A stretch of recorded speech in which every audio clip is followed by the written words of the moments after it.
Yo, what is going on, guys? I'm back today on Warframe. Today I'm going to be doing a video covering the star chart. The star chart is where you go and select missions. It's where you get the access to the different planets throughout the galaxy. Yeah, so let's just jump right into it. So you see here, we're on the star chart. We have basically the entire Milky Way galaxy. We have a couple other things that are added on the side. We have the Dojo, the Void, and the Derelict. But let's just jump on to where you start the game at. So Earth is the very first planet that you have technically unlocked. It's where you start the game at. You start from, I believe, E Prime, and you expand outward, doing missions in order on these paths. Now, talking about what newer players should be doing at the beginning of the game to start just expanding and making sure they can unlock as much of the galaxy as possible relatively quickly, you want to just head towards Venus. And in order to unlock Venus, you're going to need to go through the Venus Junction. Now, in the Venus Junction, you can see here on the left side of my screen, it'll tell you, as long as you hover your mouse over it, it'll tell you all your objectives for being able to unlock Venus. Once you've completed all these objectives, as you can see, I have a check mark in each box, meaning I have completed all these objectives. You'll be able to go into the junction.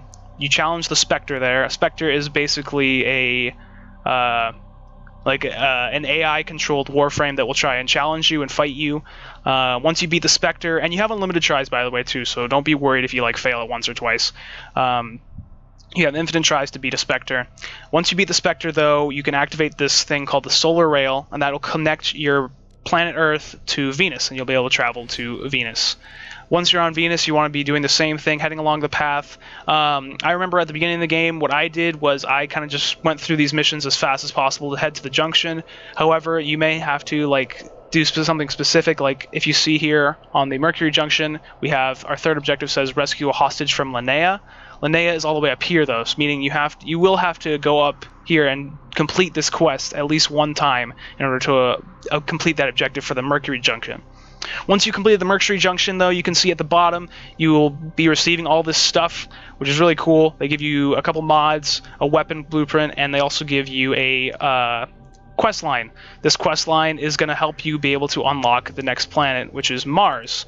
So once you have gone from Earth to Venus to Mercury, you'll complete the quest there. You go from Mercury, and then once you're done with the planet, you don't have to worry about traveling back through Venus or anything like that. You just go straight up back to Earth and start completing your missions heading up towards the Mars Junction. Now, you can see here on the objectives on our left side, we have Complete Suisui. I believe that's how you pronounce it on Mercury. That's a quest. This will allow you to unlock the Mars Junction, and you can go in and fight the Mars Spectre. You cannot unlock Mars without going all the way down to Mercury first, so keep that in mind. And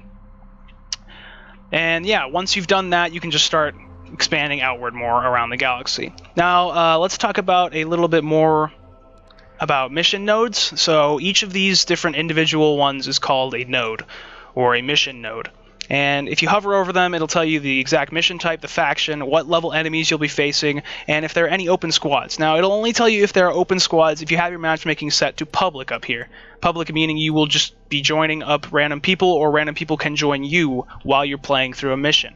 Friends only meaning you can only join your friends' games, or you can only have friends join your games while you're playing a mission. Invite only meaning you can only invite people to your session.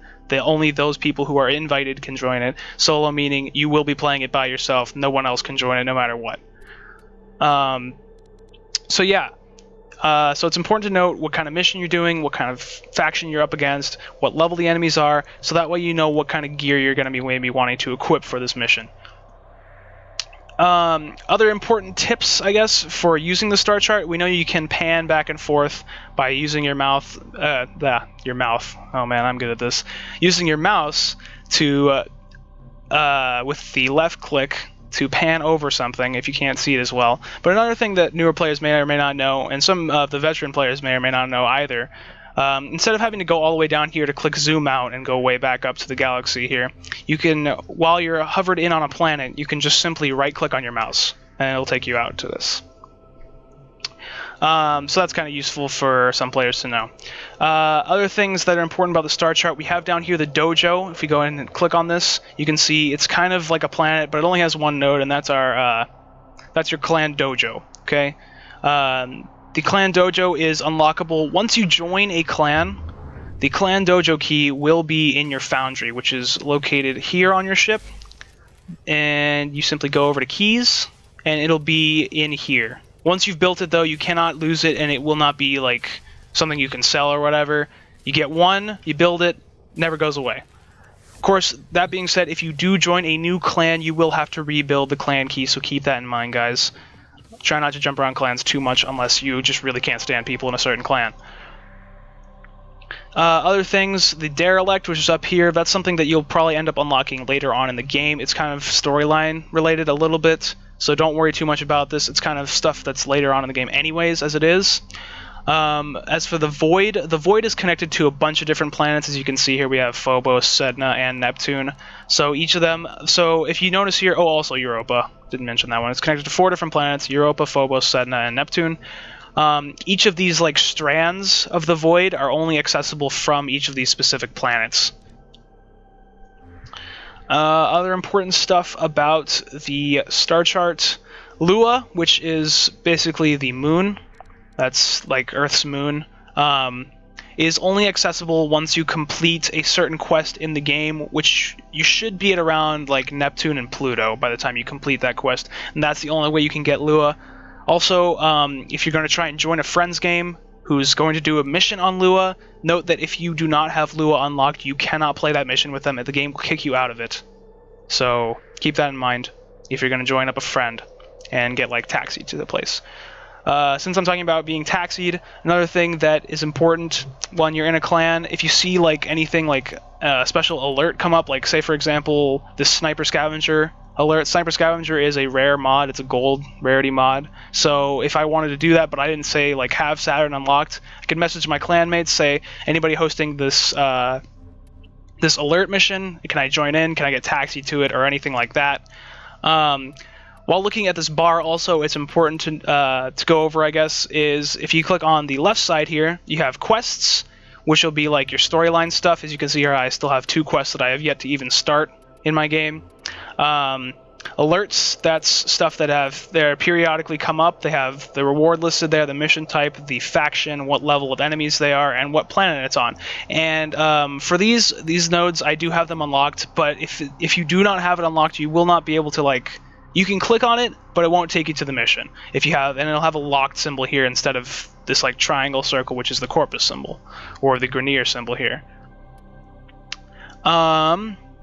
Moving on down, we have invasions. These are missions where you will go in and basically you have, I believe, 3 plays of each of these missions, and depending on which side you're supporting, you'll end up getting the reward on the left or right side of the invasion.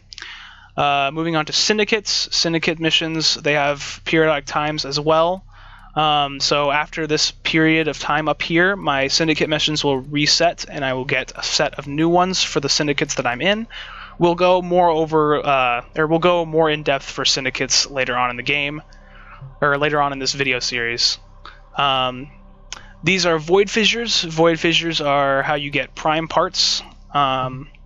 Yeah, I don't know really what to say besides that. As you can see here on this one, this is one of the ones that I do have locked. It has a locked symbol there, you can see.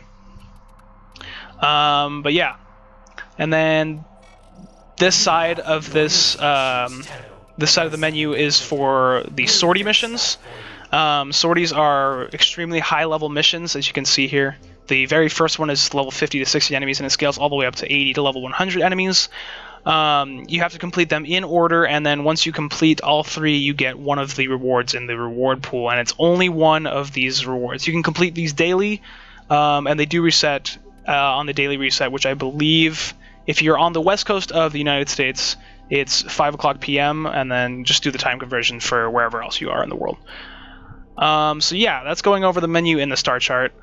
I think that actually about covers most of the star chart now. If you guys do have any other extra questions, please let me know down in the comments. I think that's going to be it though for this video. So thank you guys for watching, and please like and subscribe if you did enjoy. Yeah, and I'll see you guys all later.